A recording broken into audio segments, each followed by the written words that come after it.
संगति में आप लोग सबको मैं यीशु मसीह के नाम से स्वागत करता हूं। आपको यीशु मसीह के नाम से मैं नमस्कार करता हूं। आज हम लोग फिलिपियों की पत्री की दूसरा अध्याय के पहला वचन को अध्ययन करने जा रहे हैं। हम लोग पहला अध्याय को 2 सप्ताह से अध्ययन किए और दूसरा सप्ताह में हम लोग यहां अंत किए मसीह के जीवन क्लेश से अलग नहीं होता है। हर एक विश्वासी को, हर एक मसीही को यीशु मसीह में विश्वास करने के लिए बुलाहट है, वैसे ही दुख उठाने का भी बुलाहट है।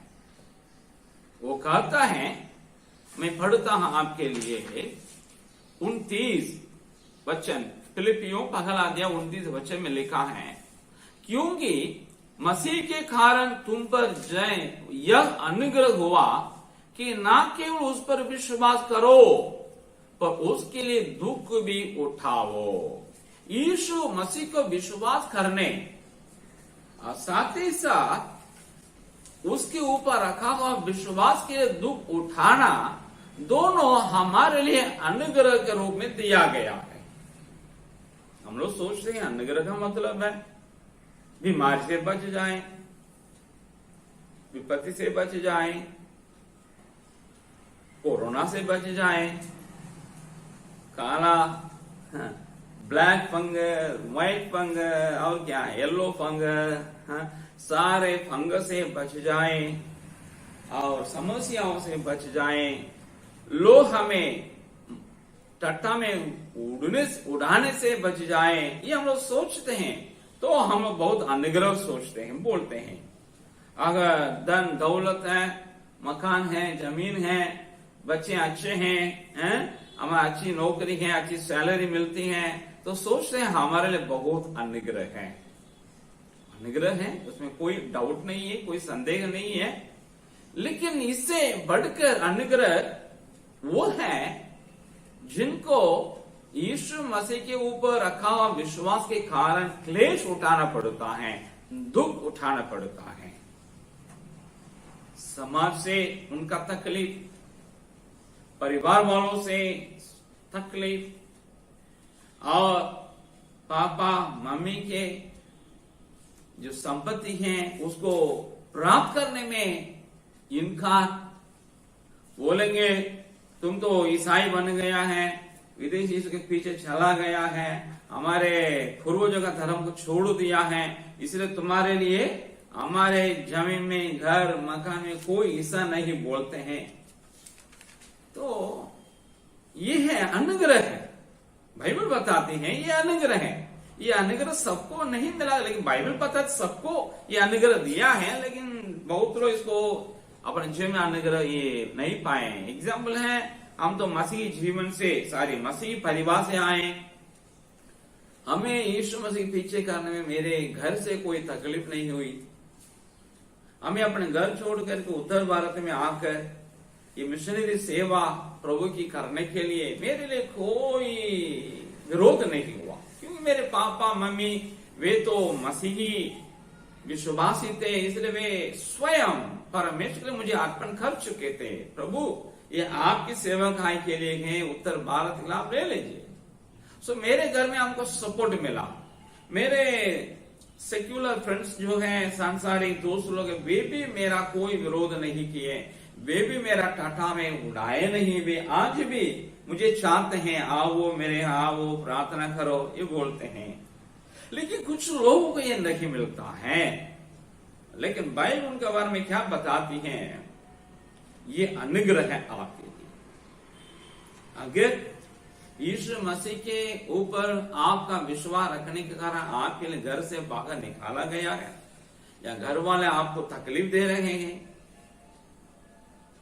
या आपके समाज से बाहर निकाला गया है, या आपके लिए पढ़ाई में, व्यवसाय में आपको सरकारी कोटा मिल नहीं रहा है, तो ये आपके लिए एक क्लेश है, दुख है। लेकिन ये परमेश्वर से दिया हुआ अनुग्रह है, याद कीजिएगा। उससे आप निराश में नहीं आना, प्रोत्साहन पाना है। जब पतरस और याकूब को जेल में बंदी गृह में डाल दिए रात की वेला में, और रातों रात परमेश्वर इन लोगों को छोड़ाया है। तो सुबह में वहां के जो प्रीस्ट लोग हैं, पुरोहित लोग हैं, याजक लोग हैं यहूदी धर्म के, उन लोग अपना कमिटी इकट्ठा किए, अपना कोर्ट बैठाए, बोले थे दोनों को लेके आओ। दोनों को लेके आने के लिए चले गए जरूर, लेकिन बंदी गृह में खुला हुआ था द्वार, डोर, उन दोनों थे नहीं। इन लोग बहुत घबराहट हो गए, क्या हो गया, हम क्या जवाब दें। जो जेलर था उसका बहुत परेशानी हो गई, अरे बाप रे क्या बोले, रात में तो थे इन लोग लेकिन कैसे निकल गए, मेरा क्या होगा। तो आपके पता चलने लगे तो पता चला इन दोनों एक और जगह में प्रभु यीशु मसीह का सुसमाचार सुना रहे थे। अब बड़ी भीड़ उनके सामने होकर के सुन रही थी। इन लोगों को समझ में नहीं आया, ये रिलीजियस लीडर लोगों को, धर्म के गुरु लोगों को कुछ समझ में नहीं आया, क्योंकि यीशु मसीह किसी भी धर्म के ऊपर है, किसी भी धर्म के गुरुओं के ऊपर है, किसी भी सरकार के ऊपर है, किसी भी अधिकार के सत्ता के ऊपर है। इन लोग समझ में नहीं आया, इसलिए बोले जाके आदमी के भेजे, उनको मना करके लेके आए, और फिर उन लोग उनको ढांटने लगे और उनको पिटाई भी करने लगे। मूर्ख है ना, इसलिए पिटाई भी कर लिए। तो बोले तुम इस नाम से, यीशु मसीह के नाम से प्रचार नहीं करना करके इन लोगों क्या किए, इनको थ्रेटन किए, उनको क्या थ्रेटन क्या बोलते हैं, डराए थे, डरा करके बोल दिया आप जाओ, आगे नहीं करना है। दंड नहीं दे सके, जेल खाना नहीं दे सके, बंदी में डाल नहीं सके, क्यों डाले तो थे रात में, लेकिन निकल गए अपने परमेश्वर की दया से। तो इन लोगों को धमका करके भेजे। बाइबल बताती है पतरस और उनके साथी दोनों, याकूब, दोनों जन इसमें आनंदित हुए, मगन हुए। यीशु मसीह के नाम के लिए, मार खाने के लिए, पिटाए जाने के लिए उसने हमें योग्य समझाया, योग्य ठहराया। इसलिए परमेश्वर को धन्यवाद, यीशु मसीह के लिए धन्यवाद बोलने लगे। अगर मसीह होने के कारण आपको मुझको तकलीफ होती है, संकट होता है, हमारे लिए जो भलाई मिलना चाहिए वो मिल नहीं रही है, उलट के हमारे बुराई मिल रही है, बुराई हमारे साथ किया जा रहा है, सरकार हमारे खिलाफ में है, समाज हमारे खिलाफ में है, परिवार हमारे खिलाफ में है, मित्रगण हमारे खिलाफ में है। मेरे प्यारों, आप और हम उस वक्त में अनुग्रह बहुत पाए हुए लोग हैं। तो इसी से ये दूसरा अध्याय शुरू हो रहा फिलिपियों की। दूसरा अध्याय में कैसे वो शुरू कर रहे हैं, अथ मतलब इस कारण, सो कुछ बातें वहां आ रहा है। आपको यीशु मसीह के नाम पर विश्वास करने और दुख उठाने के लिए, क्लेश उठाने के लिए आपको अनुग्रह किया गया है। यही वजह, अर्थात इस कारण आपको कुछ चीजों की आवश्यकता है, कुछ चीजों को करने की जरूरत है। इन दो बातों को ये दूसरा अध्याय में पहला वचन से लेकर चौथा वचन तक पौलुस फिलिपियों की पत्री के द्वारा उन कलीसिया के लोगों को बता रहा है। उसमें एक बात है, जो बातें आवश्यकता है वो ये पहला वचन में लिखा है। दूसरा, तीसरा और चौथा वचन में मसीही एकता की बुनियादी बातों के बारे में बता रहा है। सॉरी, मसीही एकता के बारे में बता रहा है दूसरा, तीसरा, चौथा में। और पहला वचन में उस एकता के लिए जो जो बातें आधार है, बुनियाद हैं, उन बातों का विवरण दे रहा है। फिर आपके लिए पढ़ता हूं, यदि मसीह में कुछ शांति और प्रेम से ढांढस और आत्मा की सहभागिता, तीसरी बात, चौथी बात कुछ करुणा और दया है, तो हम देखते हैं, जैसे मैंने कहा यीशु मसीह में विश्वास रखने का मतलब है क्लेश उठाना है। मत्ती 13 अध्याय में 21 वचन में यीशु मसीह कहता है, जो बोने वाले बीज बोते गया, कुछ जरूर मार्ग में गिरा था, कुछ पथरीली जमीन में गिरा था, कुछ अच्छी जमीन में गिरा था, कुछ किसमें, पत्थर में, ऐसा जगह पे, ऐसा पत्थर में गिरा जहां आपको मिट्टी थोड़ा था, थोड़ी सी मिट्टी थी। जो मार्ग में गिरा था उसको तो पक्षी आ गए, छू के लेकर चला गया। जो अच्छे जमीन में गिरे वो तो 30 गुना, 60 गुना, 100 गुना जरूर फल लाए थे। जो झाड़ियों के बीच में गिरा, सारी झाड़ियां, उसने झाड़ियां बढ़ करके दबा तो दिया, लेकिन जो पथरीली भूमि में जहां मिट्टी कम थी वहां गिरा था, वो जरूर होगा, लेकिन उसमें जड़ नहीं होने के कारण, धूप खड़ा होने के कारण जल गया।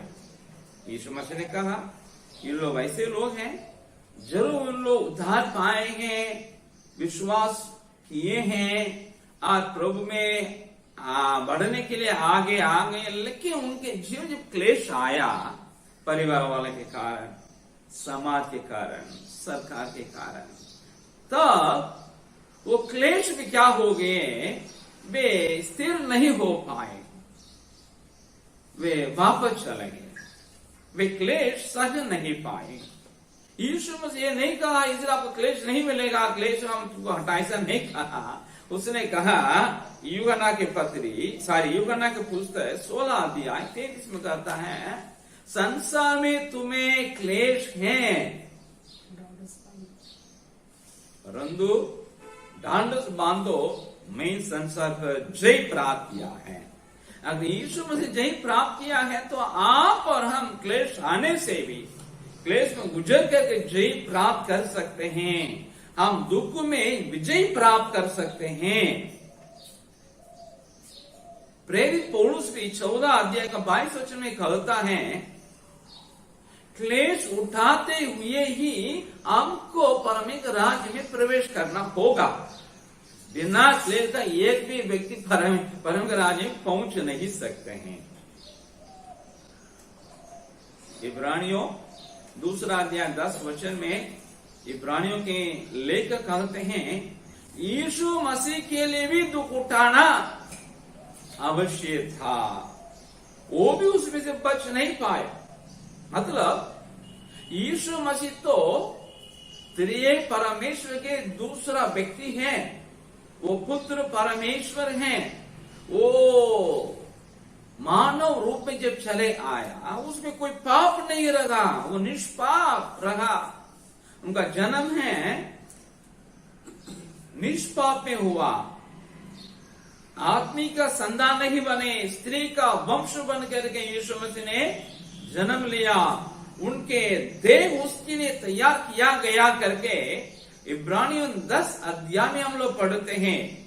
जो स्वर्ग में पिता परमेश्वर ने पूछा, कौन हमारे तरफ से जाएंगे इस मानव जाति को बचाने के लिए, तो यीशु मसीह ने कहा, पिताजी मैं जा रहा हूं, क्योंकि मेरे विषय में पुस्तक में लिखा हुआ है, तूने मेरे लिए देह को तैयार किया है जो निष्पाप देह, जिसमें पाप करने का स्वभाव होता ही नहीं है।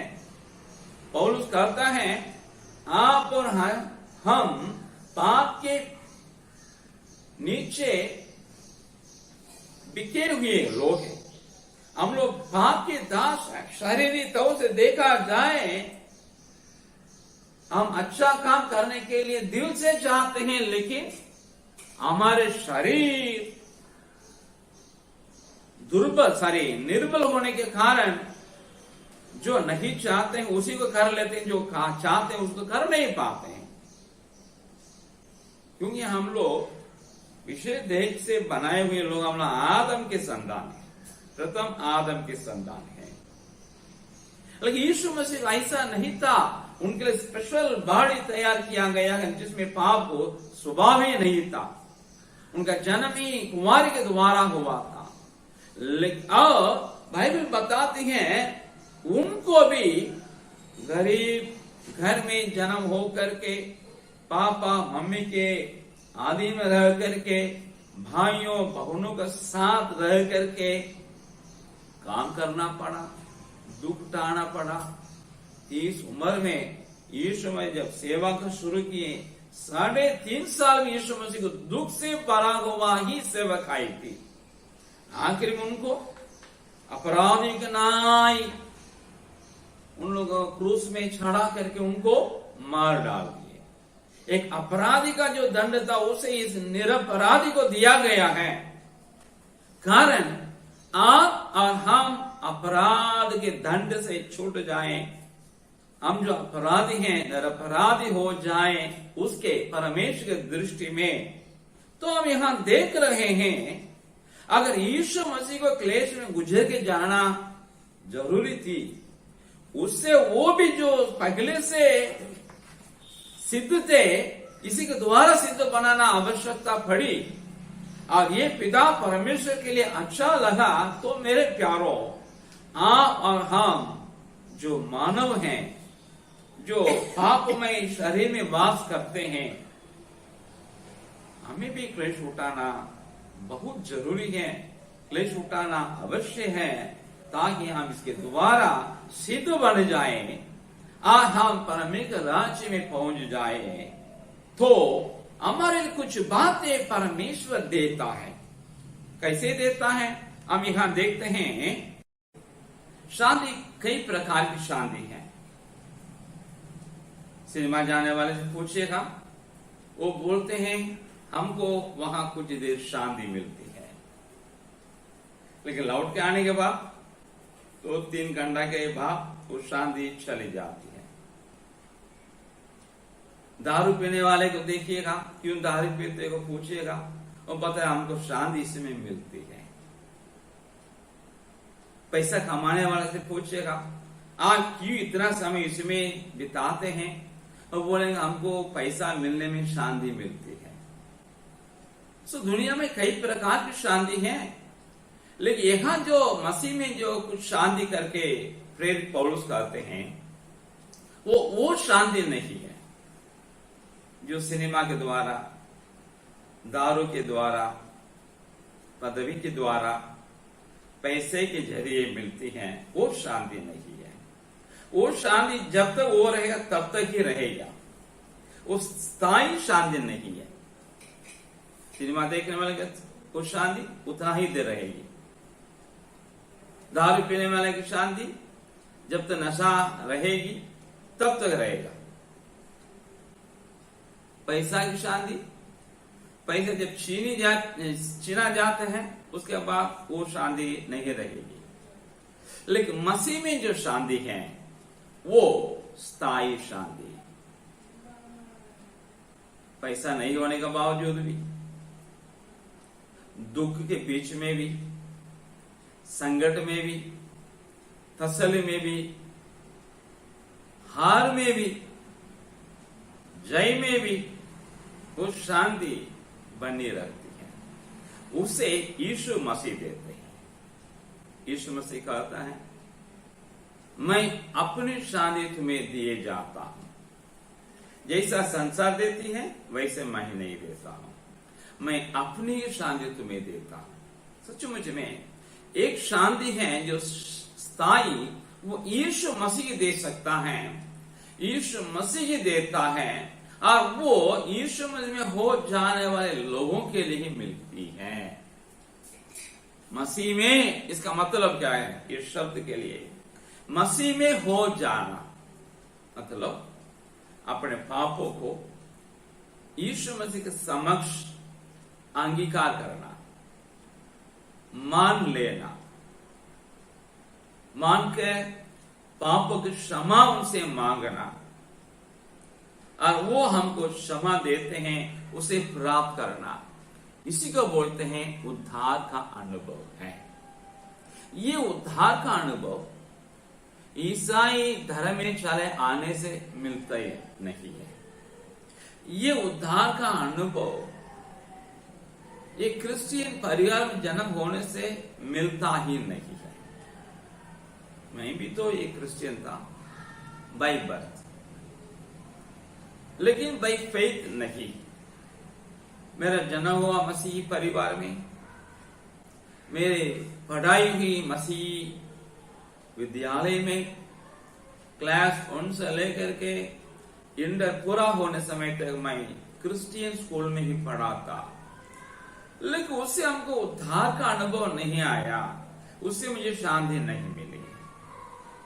लेकिन मेरे 25वां उम्र में जब मैं यीशु मसीह को जाना, व्यक्तिगत रूप में अपने को पापी समझ गया था बाइबल के वचन की रोशनी में, अब मुझे चाहिए क्षमा, अब वो यीशु मसीह की देता है करके जब मालूम हुआ, तो मैंने यीशु मसीह के ऊपर अपना विश्वास रखा, अपने पापों को उनके समक्ष मैंने अंगीकार किया और क्षमा मांगा, वो हमको क्षमा दिया भी है।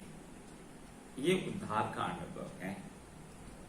उसके पहले मैं सिगरेट पिया करता था, सिनेमा जाना मेरे लिए बहुत पसंद था, झूठ बोलना मेरे लिए बहुत बड़ी बात नहीं थी।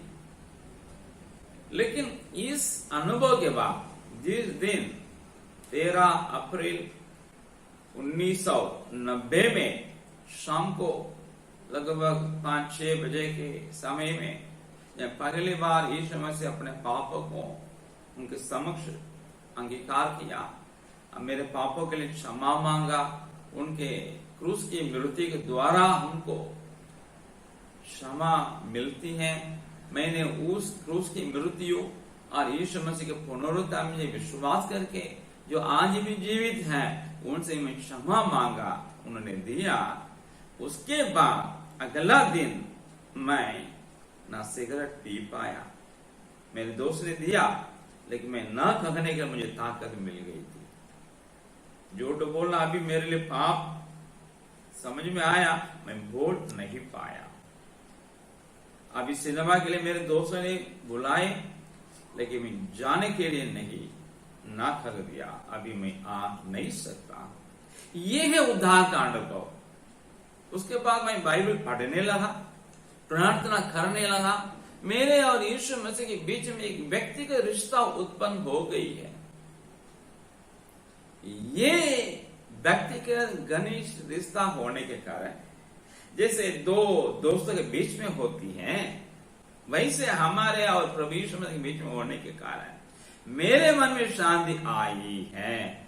और शांति स्थायी शांति, वो सिनेमा से नहीं, पैसे से नहीं, और दारू से नहीं, और अच्छे वातावरण होने से ही नहीं, वातावरण प्रतिकूल होने से भी वो शांति कायम रहती है, छीनी नहीं जाती है। मेरी माँ की मृत्यु हुई 6 महीने के बाद, मेरे उद्धार का अनुभव से 6 महीने के बाद जरूर मैं रोया, जरूर मैं दुख गीत हुआ, लेकिन वो दुख मेरा रोना और मेरी मम्मी के अलग हो जाना, मृत्यु मेरी शांति को छीन नहीं सका। आज तक वही शांति मेरे मन में, मेरे जिंदगी में, मेरे जीवन में स्थायी है, जिसका वजह मैं आपके पास अभी बोल पा रहा हूं। मसीह में कुछ शांति का मतलब मसीह में हो जाने की वजह से मिलने वाली शांति जो फिलिपी कलीसिया के लोगों के पास थी। क्या आप मसीह में हैं?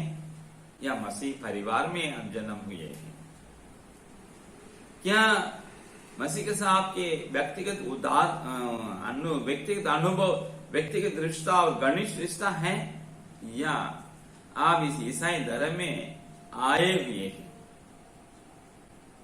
क्या आपके मन में जो बातों के ऊपर आप विश्वास, मतलब जो बातों के ऊपर आपका बहुत मन है, जिन बातों को चाहते हुए आप ईसाई बने या मसीही बने, अगर वो नहीं मिलेगा या आपके हाथों से छीने जाएंगे, तो अभी क्या ये शांति आपके पास कायम रह सकता है? क्या आपके मन में ये शांति जो स्थायी है वो कायम है? थोड़ा पूछिएगा। अभी तक ऐसा नहीं है, आप इस अनुभव में आने की आवश्यकता है, क्योंकि आपके लिए शांति, सांत्वना और प्रोत्साहन सिर्फ यीशु मसीह में और उद्धार का अनुभव में है और कहीं नहीं। दूसरी बात है, उसमें लिखा है और प्रेम से ढांढस। प्रेम से ढांढस मतलब क्या है? परमेश्वर का प्रेम यीशु मसीह में प्रकट हुआ। इसीलिए यूहन्ना 3:16 में लिखा हुआ है, परमेश्वर ने जगत से ऐसा प्रेम किया कि उसने अपना एकलौता पुत्र दे दिया, ताकि जो कोई उस पर विश्वास करे वो नाश ना हो परंतु अनंत जीवन पाए। हम यहां देखते हैं परमेश्वर का प्रेम यीशु मसीह में ही प्रकट हुआ। खासकर कहां प्रकट हुआ? कलवरी क्रूस पे जब यीशु मसीह ने आपके मेरे पापों की क्षमा देकर हमें अनंत जीवन देने के लिए मृत्यु को चखा, जीवन दिया, आपके मेरे जगह में होकर के अपने जीवन दिया, वहां पे परमेश्वर का प्यार, परमेश्वर का प्रेम जो मानव जाति के प्रति है वो खास तौर से प्रकट हुआ है। हम यहां देख रहे हैं, जब कभी इसको हम समझ लेते हैं, जब कभी ये बात को हम अच्छा से समझ लेते हैं, तो हमारे लिए निश्चय हो जाता है, हमारे के लिए ज्ञान मिल जाता है। हाँ, मैंने पाप की क्षमा मांगा, पापों को अंगीकार किया, उसने मेरे पापों को क्षमा कर दिया, मुझे एक निश्चय हो गया, मैं क्षमा किया हुआ व्यक्ति हूं। कल तक मैं धार्मिक व्यक्ति था, आज मैं धार्मिक व्यक्ति नहीं, मैं धर्मी जन बन गया। धार्मिक व्यक्ति अपने धार्मिक जो अनुष्ठान को पूरा करने के द्वारा मैंने बना, लेकिन धर्मी मुझे यीशु मसीह ने बनाया। मैं अपने कर्म से नहीं धर्मी बना, उनके कर्म के कारण, मैं उस कर्म में विश्वास रखने के कारण यीशु मसीह ने मुझे धर्मी ठहरा दिया, मुझे धर्मी बना दिया। ये ज्ञान मुझे मिल गया, ये निश्चय मुझे मिल गया है। अभी इसी से हमारे ढांढस मिल जाता है। कौन सा ढांढस? आगे बढ़ने के लिए, मसीह में आगे बढ़ने के लिए ढांढस मिल गया है। वो परमेश्वर के प्रेम के द्वारा जो कलवरी क्रूस पे प्रकट हुआ, उसे जानने के वजह पाप क्षमा के निश्चयता करके मिल गया। हमें ढांढस बांधकर पिता परमेश्वर के पास जा सकते हैं। कैसे जा सकते हैं? इब्रानी की पत्री 2 अध्याय में लिखा है, 4 में लिखा है, इसलिए आवो हम हियाव बांध के परमेश्वर के अनुग्रह के सिंहासन के पास जाएं, ताकि हमारे लिए सहायता मिल सके। मेरे प्यारों, अनुग्रह के सिंहासन पर जाने के लिए मंदिर में, यहूदियों के मंदिर में, यरूशलेम के मंदिर में जो पवित्र स्थान और महापवित्र स्थान दोनों को डिवाइड करने वाला, बांटने वाला बहुत लंबा सा टांगा हुआ वो पर्दा ऊपर से गिरा। यीशु मसीह का शरीर टुकड़ा टुकड़ा होने के कारण वो पर्दा फाड़ा गया है। अभी सब कोई याजक ही नहीं, पादरी ही नहीं, सुसमाचार प्रचार करने वाले ही नहीं, ये नए विश्वासी भी आंगन से महापवित्र स्थान में भी आकर, वहां से आगे महापवित्र स्थान में जहाँ पिता परम उपस्थिति है उसमें होकर प्रार्थना कर सकता है, क्योंकि यीशु मसीह हमारे लिए याव देता है, एक रास्ता खोल दिया है। डांडस बांध करके पिता परम जा करके अपने प्रियों के लिए प्रार्थना कर सकते हैं, अपने पाप के लिए क्षमा और मांग सकते हैं, हमारे देश के लिए नाके में खड़े हो सकते हैं, जो पहले हम लोगों के लिए नहीं था। और तीसरी बात है, उससे पहले आपसे ये पूछा जा रहा है, आप अगर मसीही हैं, क्या ये निश्चय आपने प्राप्त किया है?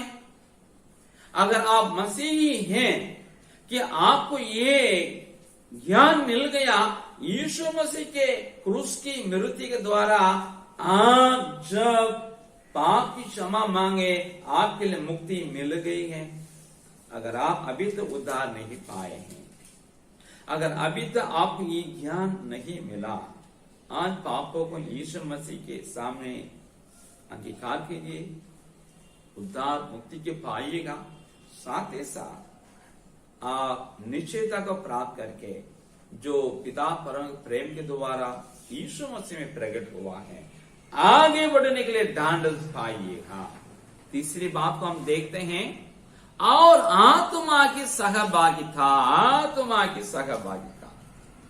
पवित्र आत्मा एक एक विश्वासी में वास करता है, क्योंकि कोई पापी जन, चाहे वो जन्म से ईसाई या मसीह या गैर मसीही हो, वे जब यीशु मसीह के सुसमाचार को सुनते हैं तो वो यीशु मसीह में विश्वास रखते हैं ना।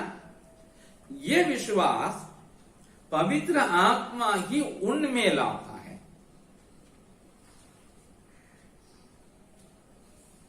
ये पवित्र आत्मा उनको यीशु मसीह विश्वास रखने के लिए विश्वास को जगा देता है, तो वो विश्वास करते हैं आप ये अपने पापों का अंगीकार कर चुके हैं, पाप क्षमा यीशु मसीह का जो दिया जाता है उसको विश्वास के द्वारा प्राप्त कर लिए, और इनको ज्ञान मिल गया मेरा पाप क्षमा हुआ और निश्चित हो गया मैं धर्मी हूं, और आगे बढ़ने के ढांढस प्राप्त करता है।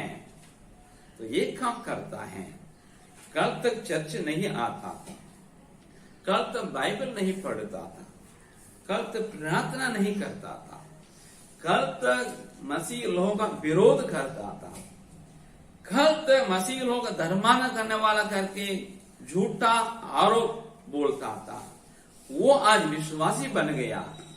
परमेश्वर आपने एक अंदर विश्वास को जगा दिया, और ये अभी क्या करता है, आगे बढ़ने के लिए, ये विश्वास में आगे बढ़ने के लिए विश्वासियों की संगति में चला आता है, सहभागिता उनके साथ रखता है। इसी को आत्मा की सहभागिता करके बाइबल बताती है, और ये संगति में होने के कारण वो विश्वासी बने रह सकता है। जैसा 3-4 लकड़ी एक साथ जल रहा है, और उसमें से एक को लेकर आप अलग कर दीजिएगा, अच्छा से जलने वाली लकड़ी वहां अलग करने से अपने आप बुझ जाएगा, कोई उसको पानी पटाके उसको बुझाने की जरूरत, अपने आप बुझ जाएगी। उसके बाद उसमें क्या बोलते हैं, सिंगारा रहेगा, वो भी खत्म हो जाएगा, उसके अलावा उसमें से बैड स्मेल आना शुरू करेगा। लेकिन जो उसी को फिर लेके वो जलने वाले लकड़ी के बीच में रखे फिर जलना शुरू कर देगा। विश्वासी विश्वास में बने रहने का यही सीक्रेट है, यही रहस्य है। जब कभी कोई विश्वासी पवित्र आत्मा की सहभागिता में, यानी उनके सहभागिता प्राप्त करने वाले विश्वासियों के बीच में आकर यथासंभव विश्वास की संगति में चले आता है, वो उसमें बने रह सकता है, बने रहेगा भी, रख सकता नहीं रहेगा भी। अगर वो अलग रहेगा, क्या लिखा है, यीशु मसीह चर्च में आता है, हमसे नहीं बात करता, हम तो बाइबल पढ़ते हैं, हम तो प्रार्थना करते हैं, लिख करके रखिएगा, ऐसा विश्वास बने रहेगा नहीं।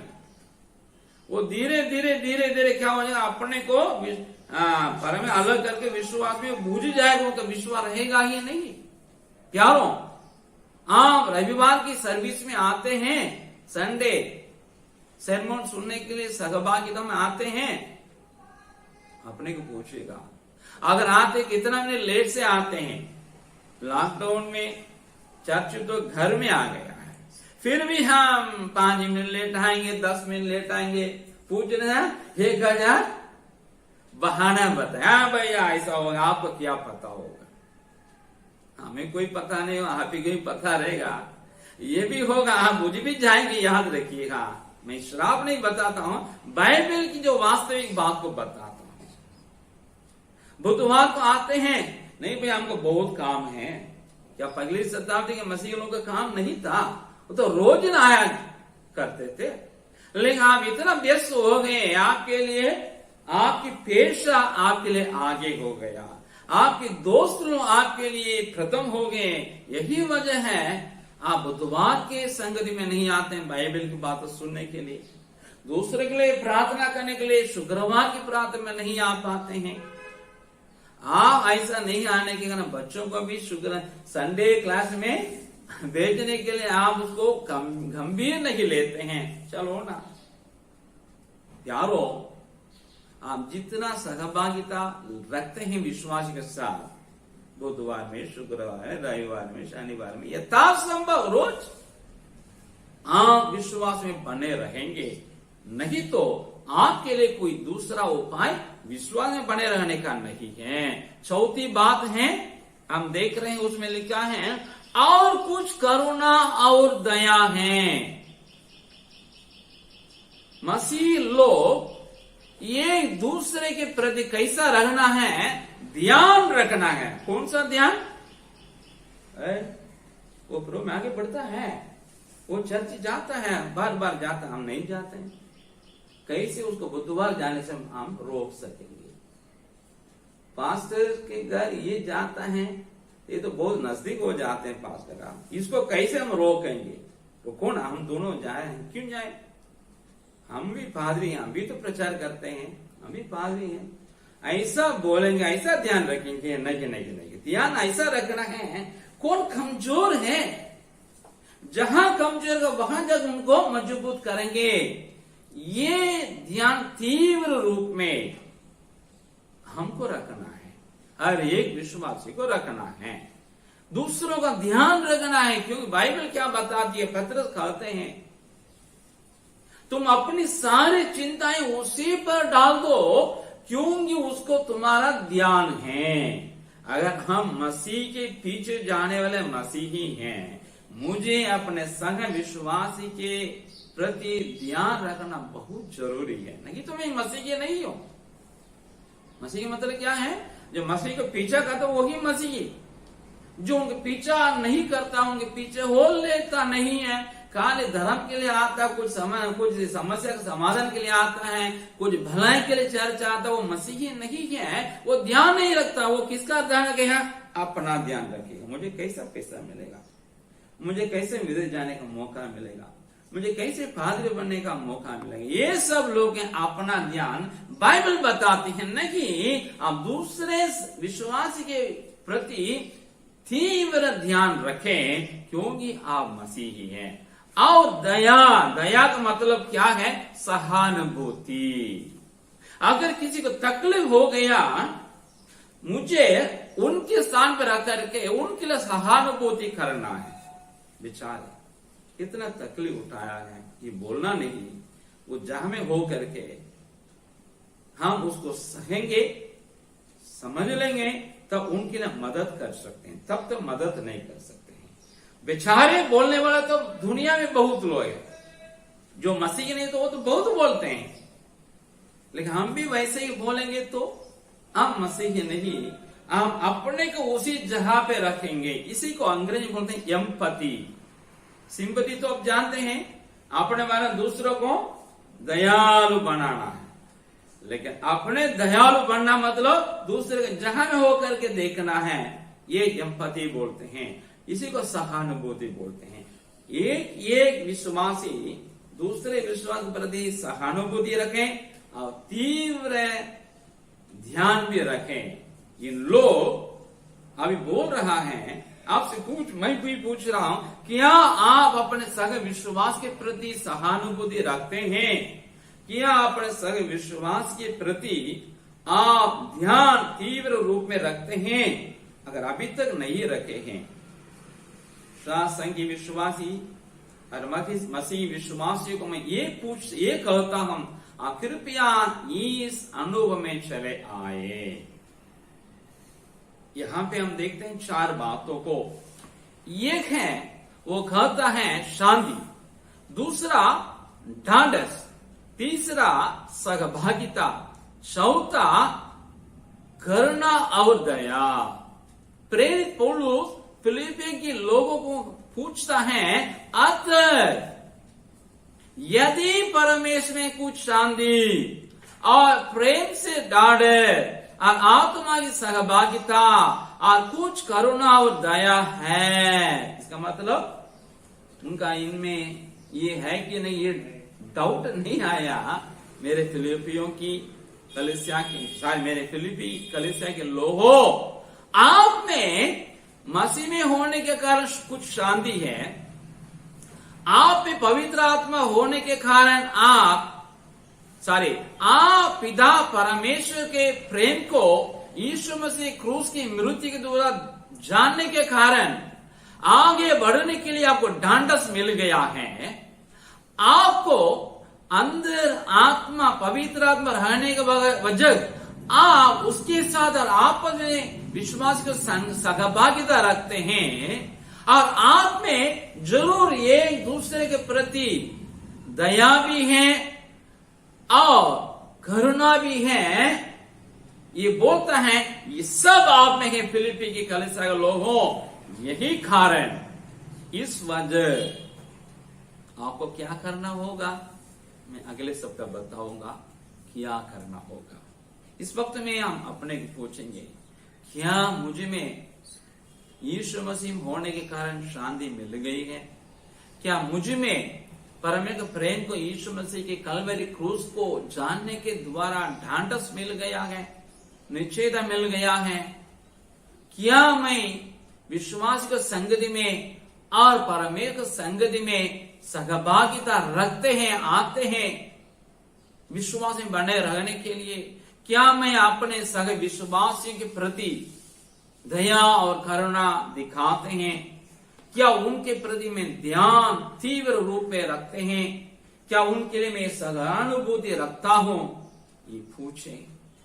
हे मेरे मन, यहोवा को धन्य कर, जो कुछ मुझ में है उसके पवित्र नाम को धन्य कहे। हे मेरे मन, यहोवा को धन्य कर, उसके पवित्र नाम को नाम।